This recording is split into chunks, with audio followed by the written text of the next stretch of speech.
first step towards achieving your dreams is having the right coach.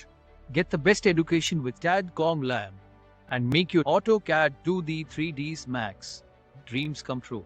Download the app now.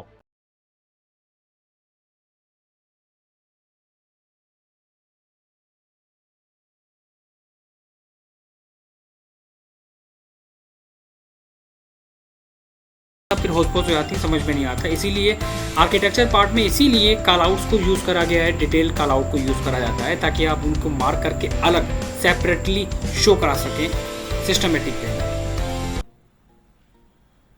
आप इसी concept को follow करो, नहीं गलत है। वर्किंग का प्रोसेस चेंज हो सकता है। वहाँ पर आपको आर्किटेक्ट बोलेगा नहीं, यहाँ पर आप सेंटर टू सेंटर ना लो, वॉल की फिनिश टू फिनिश लो। ठीक है सर, आपने वॉल की finish to finish layer show करा दी। It's a simple thing.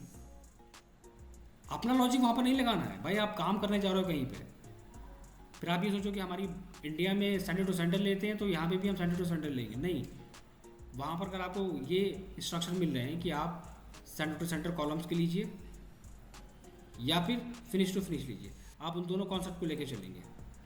ये बहुत अच्छे से माइंड में रखना है। बाहर फॉरेन कंट्री में भी सेंटर टू सेंटर और फिनिश टू फिनिश काम होता है कंस्ट्रक्शन में।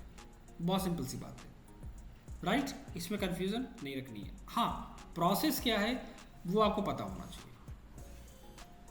कहते नहीं है, जब हमारा कॉन्सेप्ट क्लियर हो तो हम कहीं भी चले जाएं, किसी भी देश में, किसी भी कंट्री में, तो हम काम कर सकते हैं। अगर मेरा कॉन्सेप्ट क्लियर है तो कॉन्सेप्ट आपका क्लियर होना चाहिए।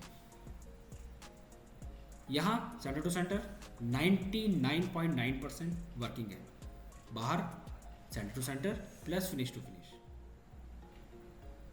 अदर कंट्रीज में भी यही कंडीशंस है।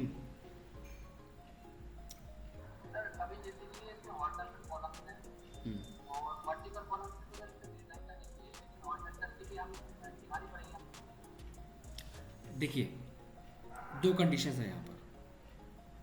पहली कंडीशन ये है कि अगर आप फिनिश टू फिनिश शो करा रहे हो, राइट, यहाँ की फिनिश, यहाँ की फिनिश, तो वहाँ पर हमने कॉलम को कैलकुलेट नहीं करा है।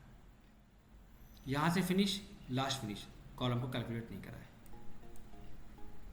अगर हम वॉल फिनिश के साथ ग्रिड लाइंस, कॉलम्स की सेंटर लाइन फॉलो कर रहे हैं, बट ये दोनों चीज़ें आपस में कंबाइंड हो जाएंगी, मर्ज हो जाएंगी। दोनों में से कॉन्सेप्ट लेके चलना है।